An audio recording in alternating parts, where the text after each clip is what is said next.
하나님 말씀 요한복음 11장 45절로 57절 말씀까지 읽겠습니다. 마리아에게 와서 예수께서 하신 일을 본 많은 유대인이 그를 믿었으나 그 중에 어떤 자는 바리새인들에게 가서 예수께서 하신 일을 알리니라. 이에 대제사장들과 바리새인들이 공회를 모으고 이르되 이 사람이 많은 표적을 행하니 우리가 어떻게 하겠느냐. 만일 그를 이대로 두면 모든 사람이 그를 믿을 것이요 그리고 로마인들이 와서 우리 땅과 민족을 빼앗아가리라 하니 그 중에 한 사람 그 해의 대제사장인 가야바가 그들에게 말하되 너희가 아무것도 알지 못하는도다. 한 사람의 백성을 위하여 죽어서 온 민족이 망하지 않게 되는 것이 너희에게 유익한 줄을 생각하지 아니하는도다 하였으니 이 말은 스스로 함이 아니요 그 해의 대제사장이므로 예수께서 그 민족을 위하시고 또 그 민족만 위할 뿐 아니라 흩어진 하나님의 자녀를 모아 하나가 되게 하기 위하여 죽으실 것을 미리 말함이로라. 이날부터는 그들이 예수를 죽이려고 모의하니라. 그러므로 예수께서 다시 유대인 가운데 드러나게 다니지 아니하시고 거기를 떠나 빈들 가까운 곳인 에브라임이라는 동네에 가서 제자들과 함께 거기 머무르시니라. 유대인의 유월절이 가까움에 많은 사람이 자기를 성결하게 하기 위하여 유월절 전에 10월에서 예루살렘으로 올라갔더니 그들이 예수를 찾으며 성전에 서서 서로 말하되 너희 생각에는 어떠하냐. 그가 명절에 오지 아니하겠느냐 하니 이는 대제사장들과 바리새인들이 누구든지 예수 있는 곳을 알거든 신고하여 잡게 하라 명령하였음이로라. 아멘. 모든 성경은 성령의 감동으로 기록된 하나님의 말씀인 것을 믿습니다. 하나님 아버지 은혜와 사랑을 감사합니다. 이 시간에 예배하며 우리의 모든 것이 주께로부터 온 줄 알아 고백으로 물질드려 감사하게 하시니 감사합니다. 우리가 11조에 온전하게 하시고 감사가 풍성하게 하시고 또 목적하여 드리는 선교, 구제, 기타의 예물들이 하나님을 영화롭게 하며 쓰이는 곳에 주의 역사가 분명할 수 있도록 주님 도와 주시옵시고 몸된 교회가 물질로 인해서 주의 사역 중단하는 일 없도록 주의 능으로 우리의 성도들의 산업을 더욱 강건하게 붙드시고 역사하여 주시옵소서. 사랑하는 성도들 주의 은혜 가운데 늘 거하게 하시고 노년의 성도들 그들의 영육간이 강건케 하시며 이 시간도 요양원에서 병원에서 주를 소망하며 믿음 안에 있는 지체들을 주의 손으로 붙잡아 주시어서 소망 잃지 않게 하시고 온전히 회복되어지게 하시고 다시 예배하며 믿음 안에 사는 삶에 흔들림 없도록 주여 도와 주시옵소서. 말씀을 전하며 듣겠습니다. 말씀은 하나님의 능력인 줄 믿습니다. 그 말씀에 집중하게 하시고 성령께서 조명하셔서 깨닫게 하시고 오늘 나를 향하여 주께서 주시는 그 음성 앞에 우리가 엎드릴 수 있도록 역사하여 주시옵시고 부족한 종의 입술을 성령의 기름 부음으로 붙잡아 주시옵소서. 예수님의 이름으로 기도하옵나이다. 아멘. 예, 오늘 말씀 제목은 살인계획과 신앙적 대처라고 하는 제목으로 함께 말씀을 나누고자 합니다. 사람에게 있어서 삶의 자세는 굉장히 중요합니다. 그런데 대체적으로 우리가 사람들을 구분해 보면 두 부류의 사람으로 볼 수 있습니다. 먼저는 항상 밝고 긍정적이며 미래지향적인 사람이 있습니다. 어떤 어려움이나 슬픔을 당해도 좋은 방향으로 해석하고 희망적으로 받아들입니다.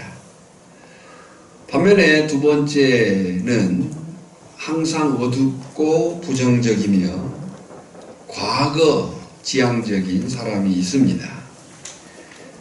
어떤 기쁨이나 행복이 와도 나쁜 방향으로 해석하고 절망적으로 받아들이는 그런 사람들을 볼 수가 있습니다. 하나님을 믿고 구원을 받아 성령 안에 거하는 사람은 언제나 희망이요 합력하여 선을 이루는 하나님의 역사를 보는 사람인 줄 믿습니다. 로마서 8장 27절 28절 마음을 살피시는 이가 성령의 생각을 아시나니 이는 성령이 하나님의 뜻대로 성도를 위하여 간구하심이니라. 우리가 알거니와 하나님을 사랑하는 자 곧 그의 뜻대로 부르심을 입은 자들에게는 모든 것이 합력하여 선을 이루느니라 그랬어요.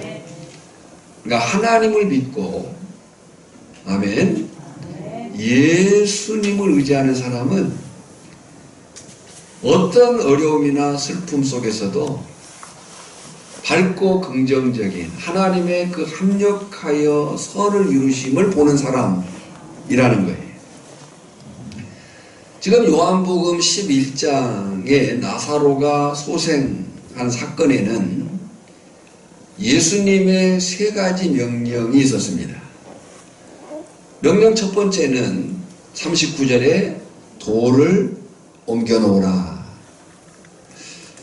하나님께서 기적을 일으키실 때 언제나 먼저 장애물을 제거하십니다. 이때 믿음으로의 반응이 중요합니다. 돌을 옮겨 놓으라. 하나님께서 기적을 일으키실 때 언제나 뭘 제거하신다고요? 장애물을 제거하십니다. 그때 중요한 것이 믿음의 반응이에요. 그런데 마르다가 만류합니다.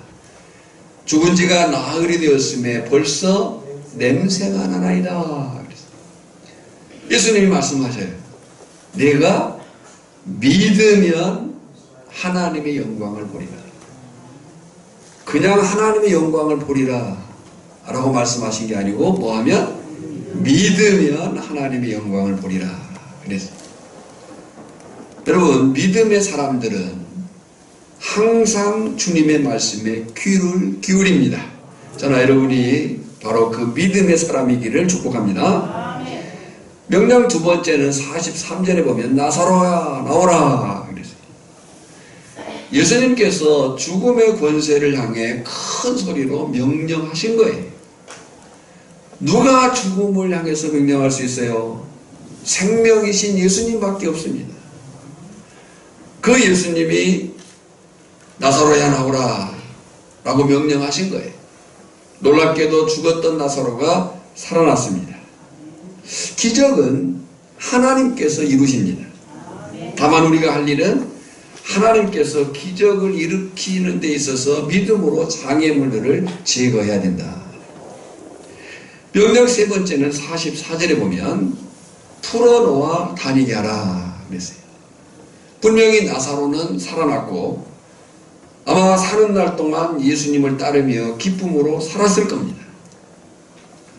여하튼 죽어서 나흘이 되었고 썩어 냄새가 날 것이라고 여겼던 나사로가 살아나서 무덤 밖으로 걸어 나왔을 때 그 장면을 생각해 보면 당시 주변에 있던 사람들은 큰 충격을 받았을 거예요. 아마 큰 비명을 질렀을지도 몰라요.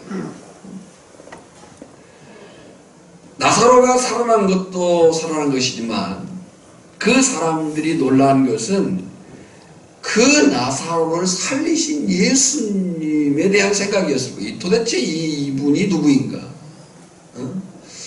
우리가 공관복음이나 요한복음을 통해서 계속 무리들이나 바리새인이나 서기관이나 제자들이나 심지어 예수님까지도 예수 그는 누구인가에 대한 그 추적이 있거든요. 7가지 표적 가운데 그 모든 표적의 완성이라고 말할 수 있는 이 나사로가 소생한 사건을 보면서 이제 그들의 예수님에 대한 궁금증은 그게 다른 거죠. 예수님이 대체 누구냐. 그런데요, 나사로의 부활을 본 사람들의 반응은 다양했습니다. 그 반응을 세 가지로 구분할 수 있는데, 첫 번째는 죽은 나사로가 살아나는 현장을 목격하고 예수님을 믿고 영접하며 놀라운 은혜에 동참하는 사람들이 있었습니다. 할렐루야. 45절에 마리아에게 와서 예수의 하신 일을 본 많은 유대인들이 저를 믿었으나 그랬어요. 그러니까 죽은 나사로가 살아나는 현장을 목격하고 예수님을 믿고 영접하며 은혜에 동참하는 무리들이 있었다는 거예요. 사실 이것이 예수님께서 이적을 일으키신 목적이었어요. 뭐 하기 위해서? 믿게 하기 위해서예요. 42절이죠. 42절에 보면 나사로를 살리시기 전에 예수님께서 기도를 하셔요. 근데 그 기도를 보면 같이 읽어볼까요? 둘러선 무리를 위함이니 곧 아버지께서 나를 보내신 것을 그들로 믿게 하려 함이니라 그랬어요. 여러분, 이것이 영적 체험의 바른 방향이에요. 분명히 영적인 체험, 기적의 체험은 필요하고 중요합니다. 있을 수 있습니다. 그러나 그 영적인 체험, 기적의 체험 자체에 묶여 있어서는 안 되는 거예요. 그 영적인 체험, 은사의 체험, 그 기적의 체험은 그 자체에 묶여 있는 게 아니고 그 자체에 묶여 있어서는 안 되는 것이고요.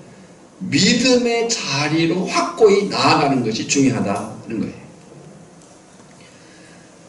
두 번째 반응은 회의적이고 심령이 완악한 자들이 또 있었다는 거예요.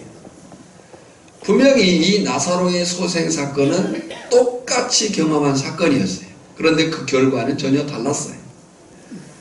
46절에 보면 그 중에 어떤 자는 바리새인들에게 와서 예수의 하신 일을 알리니라. 개역 한글 성경에 보면 고하니라 그랬어요. 고발한 거죠. 예수의 하신 일을 알렸다. 고발했다. 왜 그랬을까? 그 이유는 오늘 현대인들에게도 여전히 존재합니다. 두 가지 이유를 생각해 볼 수 있는데요. 첫째는 여전히 불신앙으로 인한 회의가 그들에게 있었어요. 분명히 나사로의 그 소생 사건을 보았지만 안 믿는 거예요. 믿고 싶지 않은 거예요. 그 회의가 저들에게 있었던 것이고요. 두 번째는 바리새인들로 인해서 생활 속에서 겪게 될 불편이었을 거예요. 예수님을 믿게 되는 그 순간 당시 바리새인들로부터 당할 그 공격과 손해들을 그들이 생각했을 거예요. 누가복음 14장 26절로 27절을 보면요, 따라오는 수많은 무리들에게 예수님께서 말씀을 하셔요. 예수님의 여러 능력들을 보면서 수많은 무리들이 따라와요. 그때 예수님께서 그 무리들에게 이렇게 말씀을 하셔요. 물론 내게 오는 자가 자기 부모와 처자와 형제와 자매와 더욱이 자기 목숨까지 미워하지 아니하면 능히 내 제자가 되지 못하고, 누구든지 자기 십자가를 지고 나를 따르지 않는 자도 능히 내 제자가 되지 못하리라.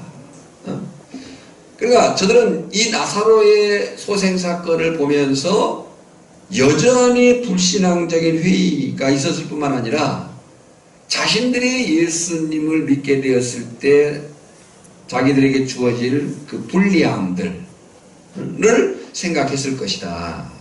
그런 반응이 있었어요. 세 번째 반응은 자신들의 기득권을 유지하려고 예수님을 대적하는 바리새인들이 있었다는 거예요. 47절과 48절입니다. 같이 읽어보겠습니다. 이에 대제사장들과 바리새인들이 공회를 모으고 가로되 이 사람이 많은 표적을 행하니 우리가 어떻게 하겠느냐. 만일 저를 이대로 두면 모든 사람이 저를 믿을 것이요 그리고 로마인들이 와서 우리 땅과 민족을 빼앗아가리라 하니. 거기 공회는 사내들인 공회를 말합니다. 이 사내들인 공회는 당시 종교적으로 최고 권력기관이고 통치적으로도 그랬어요. 그러니까 저들이 공회를 모으고 지금 대제사장들과 바리새인들은 예수님께서 죽은 나사로를 살린 것에 전혀 관심이 없었어요. 예수님이 하나님의 아들이신 것에도 관심이 없어요. 진리에도 관심이 없어요. 단지 그 나사로의 소생사건을 본 사람들이 예수님에게 몰릴 것만 걱정했어요. 예수님을 추종할 것만 관심이 있었어요. 그래서 그들은 그 관심으로 인해서 종교적 질서가 무너지고 자신들의 정치적 기득권이 흔들리는 것에만 지금 관심이 쏠려 있는 거예요. 당시 그들은 로마로부터 통치권을 위협받아 통치하고 있었는데 이것이 뒤집어지는 날에는 자신들의 입지가 궁색해지는 것만이 저들에게 문제였다 그거죠.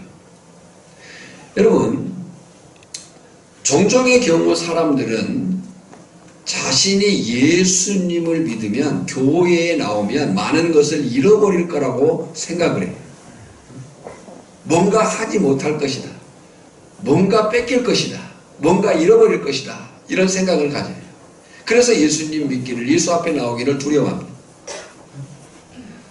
실제로 우리가 예수님을 믿으면 포기해야 될 것들이 많이 있습니다. 그렇죠? 우리가 예수님을 믿으면 포기해야 될 것이 많아요. 예수님께서도 누가복음에 아까 읽은 대로 말씀하신 것처럼 자기 부모와 처자와 형제와 자매와 더욱 자기 목숨까지 미워하지 아니하면, 그러나 이것들보다도 하나님을 더 사랑해야 되는, 그리고 심지어 누구든지 자기 십자가를 지고, 그러니까 예수님을 믿으면 포기해야 될 것들, 삶 속에서 버려야 될 것들이 많다고 생각을 해요. 그건 사실이에요. 그러나 중요한 것은 예수를 믿으면 얻게 되는 것이 더 훨씬 많다 하는 거예요. 버려야 될 것, 포기해야 될 것, 끊어야 될 것들이 있어요, 분명히. 근데 사실 알고 보면 그것들은 하찮은 것들이에요. 분명히 예수님을 믿으면 얻게 되는 것이 훨씬 더 많다. 요한복음 10장 9절이에요. 내가 문이니 누구든지 나로 말미암아 들어가면 구원을 받고 들어가며 나오며 꼴을 얻으리라. 할렐루야. 예수님을 믿으면 내가 문이니 누구든지 나로 말미암아 들어가면 뭘 받고요? 구원을 받고, 구원 받을 뿐만 아니라 그 다음 말씀이 뭐예요? 들어가며 나오며 꼴을 얻으리라. 10장 10절에서도 내가 온 것은 양으로 생명을 얻게 하고 더 풍성히 얻게 하려 함이라. 그런데 사람들이 이것을 몰라요. 잠시 버려야 될 것들, 잠시 놓아야 될 것들, 잠시 끌어야 될 것들, 그것이 연연해가지고 정말 예수 그리스도 안에서 얻어질 그 풍요한 것들을 모른다는 거예요. 이것을 알려줘야 돼요. 그것이 전도예요. 바로 그때 대제사장 가야바가 기막힌 발언을 합니다. 사실 가야바도 바리새인들과 똑같은 염려를 하는 당사자예요. 49절 50절이에요. 읽어볼까요? 그 중에 한 사람 그 해의 대제사장인 가야바가 그들에게 말하되 너희가 아무것도 알지 못하는도다. 한 사람이 백성을 위하여 죽어서 온 민족이 망하지 않게 되는 것이 너에게 유익한 줄을 생각하지 아니하는도다 하였으나. 자, 여기서 공부를 좀 할 필요가 있습니다. 가야바가 누구인가? 우리가 구약부터 지금 예수님 당시까지 대제사장 계보를 보면 6번 정도의 전환이 있습니다. 물론 그 얘기를 지금 다 할 수는 없겠고요. 지금은 대제사장 가야바인데 이때는 로마의 지배 가운데 있었대. 로마 총독기. 이 대제사장 가야바가 누구냐라고 할 때 대제사장 안나스의 사위예요. 이 안나스가 주후 6년부터 15년까지 대제사장을 지냈고요. 그 이후에도 이 안나스가 막대한 영향력을 행사합니다. 특히 이 안나스는 예수님의 처형을 주도한 인물이에요. 그 안나스의 사위가 가야바인데 이 가야바는 주후 18년에 로마 총독에 임명된 이후 빌라도가 해임되는 37년까지 약 18년 동안 대제사장으로 있었어요. 사실 임명되었다고는 하지만은 돈 주고 산 거예요. 그만큼 이 가야바는 친로마적인 인물, 로마와의 정치적인 그 연관관계가 깊었던 사람이에요. 이 안나스와 가야바는요, 나중에 초대교회 때까지 막대한 영향력을 끼칩니다. 우리가 사도행전 4장을 보면 오순절 성령의 강림이 임한 후에 베드로가 설교를 하죠. 그 베드로의 설교를 통해서 믿는 자가 3,000명, 5,000명 이렇게 막 늘어나요. 그러자 이 당시에 이 종교 지도자들이 베드로와 요한을 감옥에 가둡니다. 그때 관리들과 장로들과 서기관들이 예루살렘에 모여요. 근데 그 모임에 안나스와 가야바를 비롯한 대제사장 문중이 다 참여했다라고 사도행전 4장 6절에 읽어볼까요? 대제사장 안나스와 가야바와 요한과 알렉산더와 및 대제사장의 문중이 다 참여하여 그랬어요. 그만큼 이 가야바라고 하는 대제사장은 권력자요 기득권층의 사람이었어요. 안나스와 더불어서 사실 대제사장은 한 명뿐이야 되거든요. 그런데 그들의 권력이 얼마나 컸던지 예수님 당시 대제사장이 2명이 등장을 하는 거예요. 안나스와 가야바가 있었던 거예요. 그만큼 그들이 이 로마와의 친관계 속에서 막대한 영향력을 끼치고 있었던 거예요. 바로 그 가야바가 대제사장과 바리새인들을 향해서 기막힌 발언을 하는 거예요. 뭘 그리 걱정하느냐? 나라도 망하지 않고 너에게도 좋은 방법이 있지 않느냐? 그 방법이 뭐예요? 한 사람만 죽이면 되지 않느냐?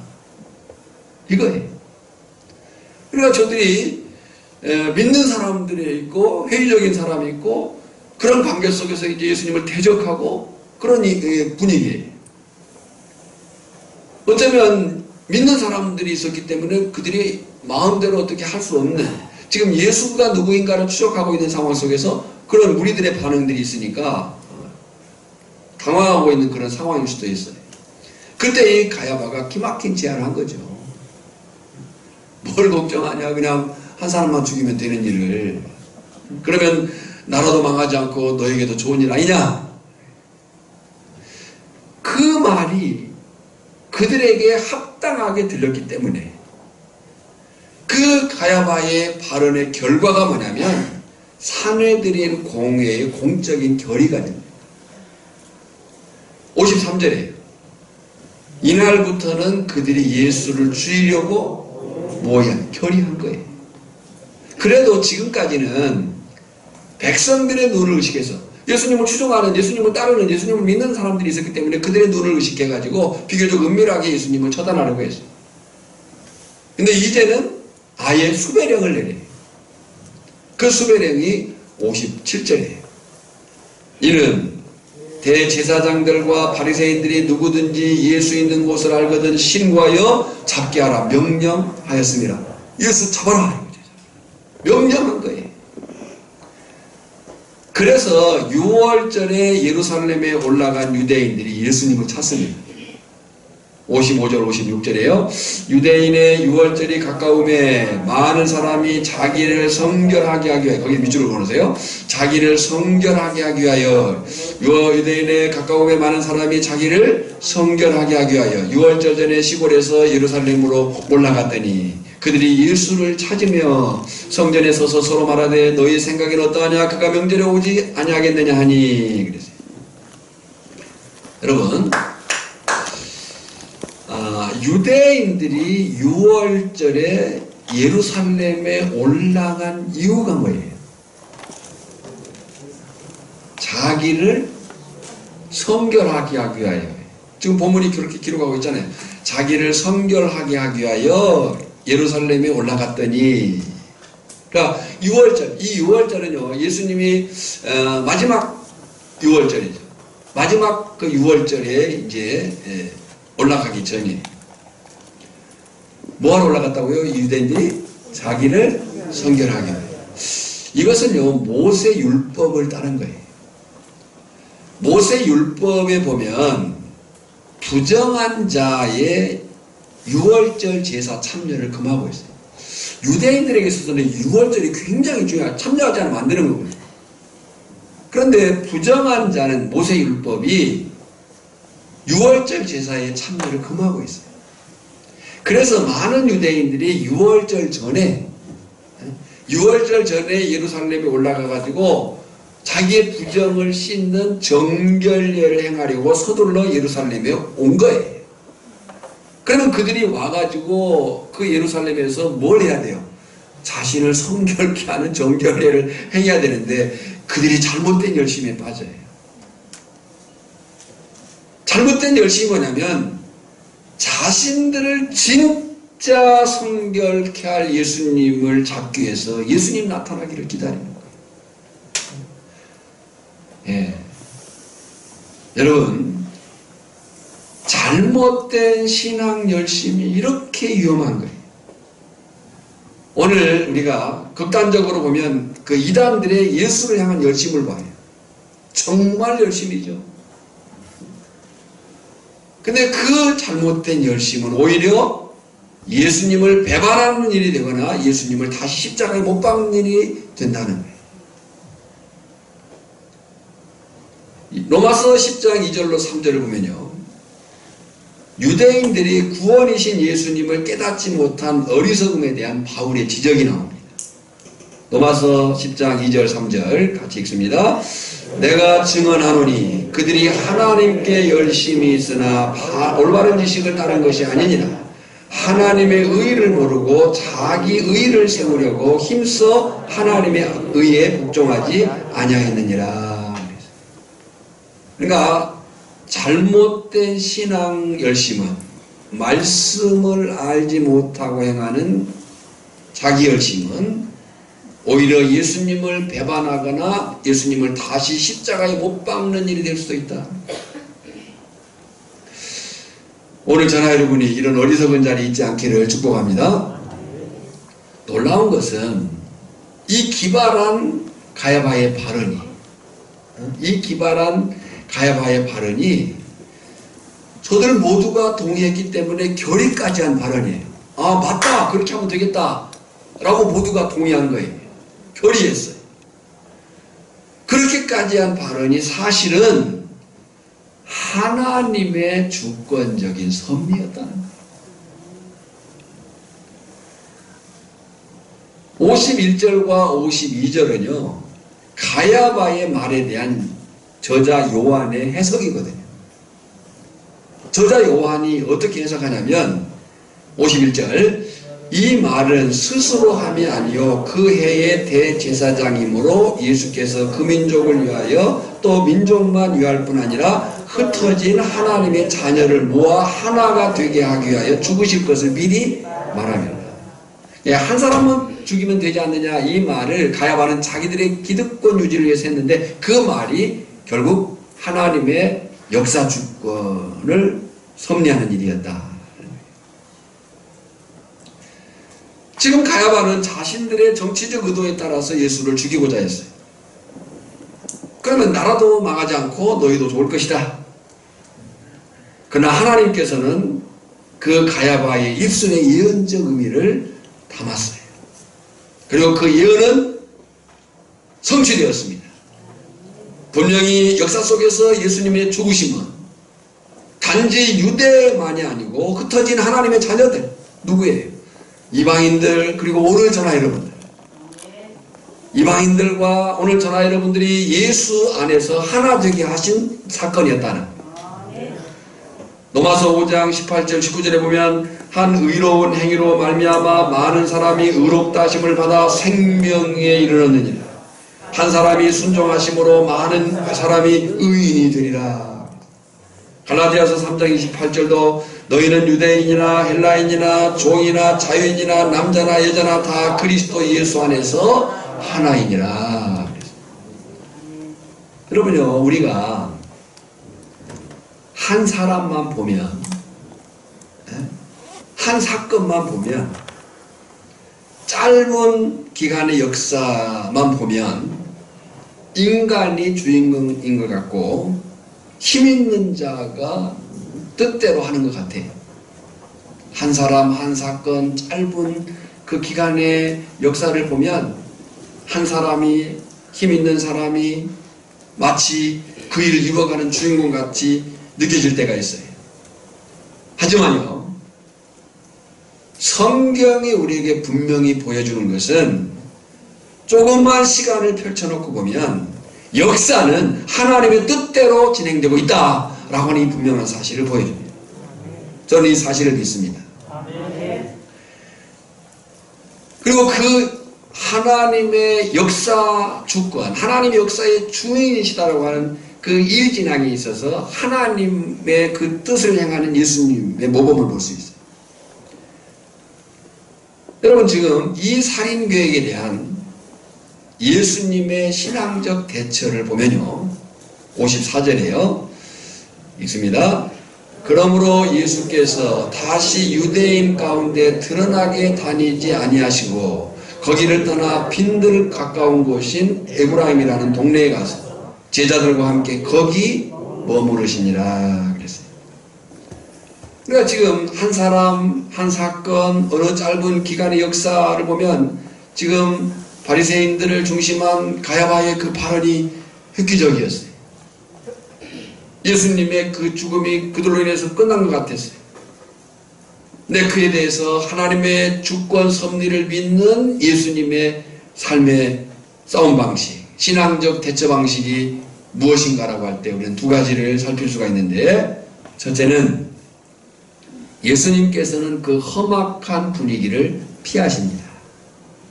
다시 유대인 가운데 드러나게 다니지 아니하시고 거기를 떠나. 예, 지금 지도가 보이십니까? 지금 예수님이 계신 곳이 베다니, 나사로의 부활 사건이 있었던 곳이에요. 거기서 예수님께서 거기를 떠나, 베다니를 떠나 어디로 가세요? 에브라임으로 가십니다. 여러분, 이것은 예수님이 비굴해서가 아니에요. 능력이 없어서가 아니에요.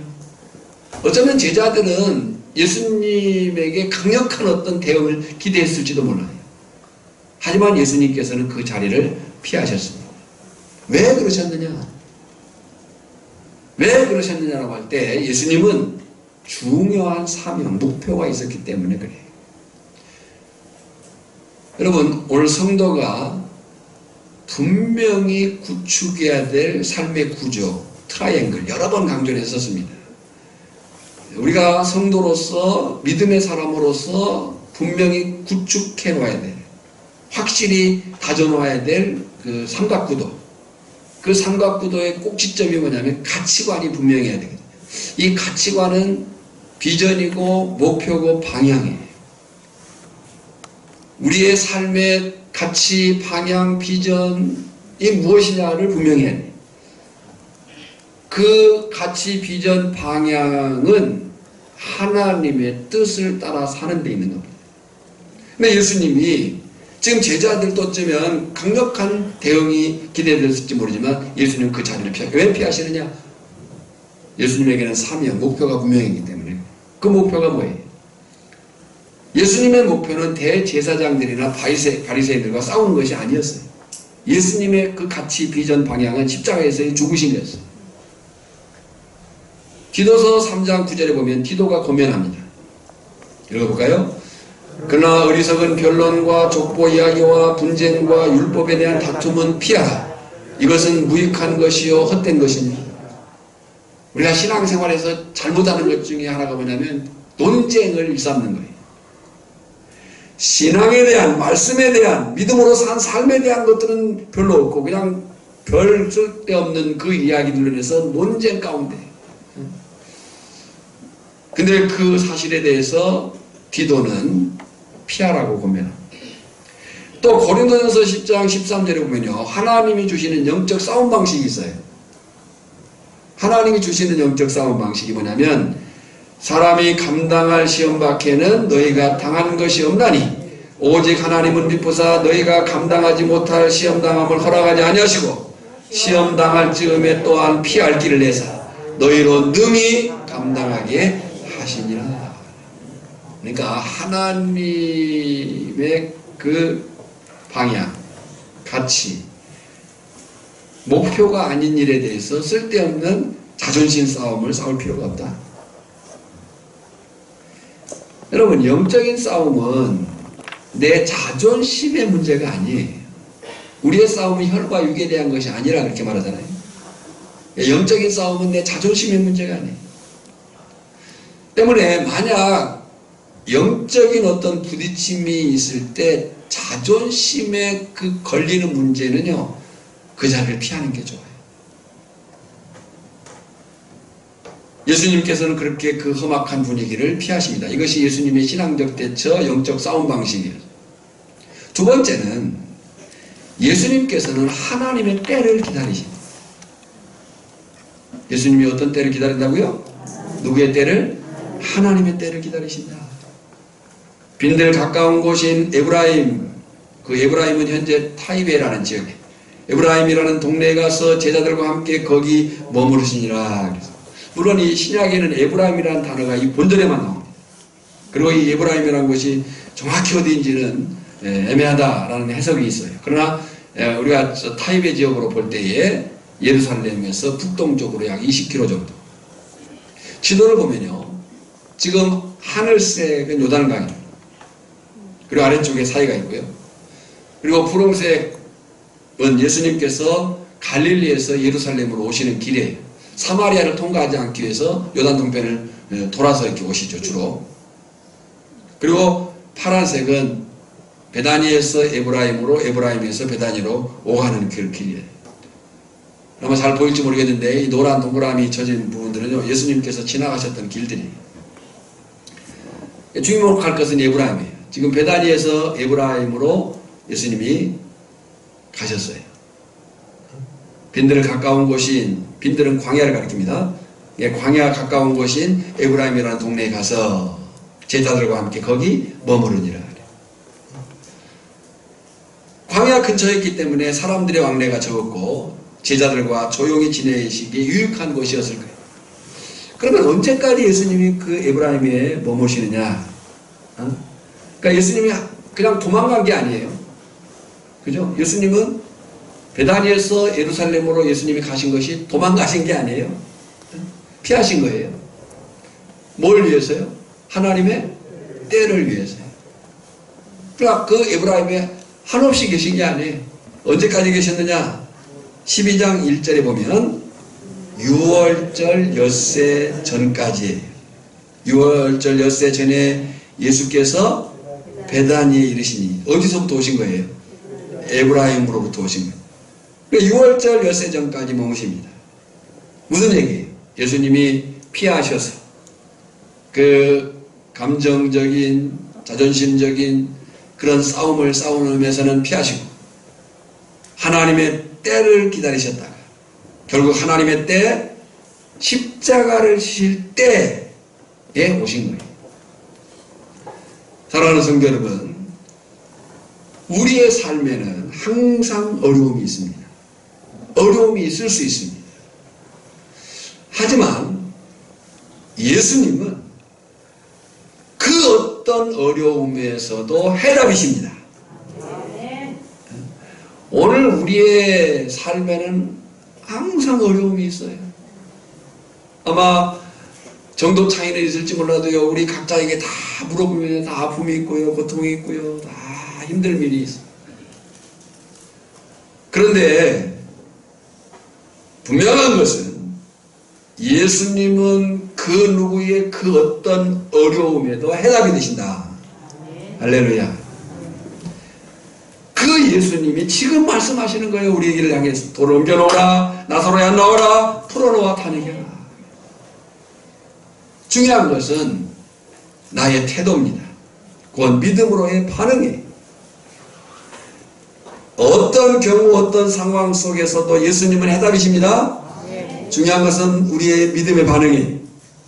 바라기는 저나 여러분이 회의적인 자리나 대적하는 자리가 아니라 믿음의 자리에 서서 내 자존심이 아니라 하나님이 주신 사명, 하나님의 뜻을 따라서 승리자로서 서 있기를 주님의 이름으로 축원합니다.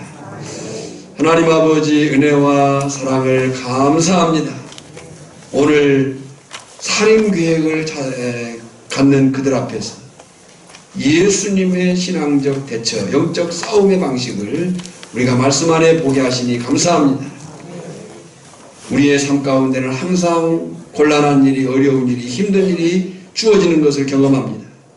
그러나 그 모든 그 누구에나 예수 그리스도가 해답임을 믿습니다.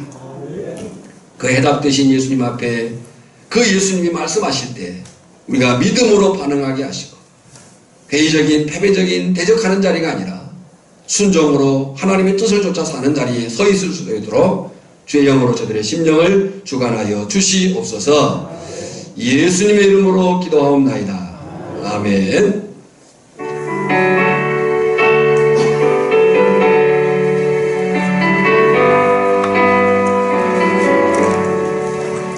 예수로 나의 구주 삼고 성령과 피로 사받은 나니 이 세상에서 내 영혼이 하늘의 영광 누리도다.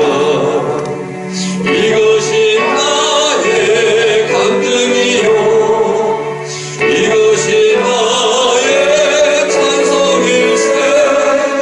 나 사는 동안 끊임없이 구주를 찬송하리로다.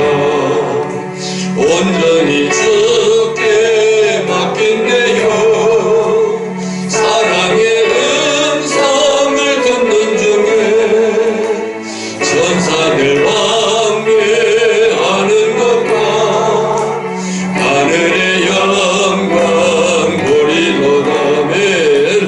이것이 나의 간증이요, 이것이 나의 찬송일세.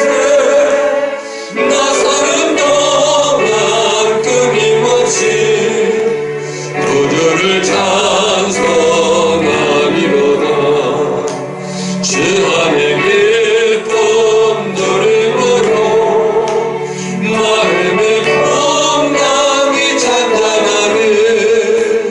세상과 나는 강도 높고 구속한 그만 보이도다면 이것이 나의 간증이요, 이것이 나의 찬송일세.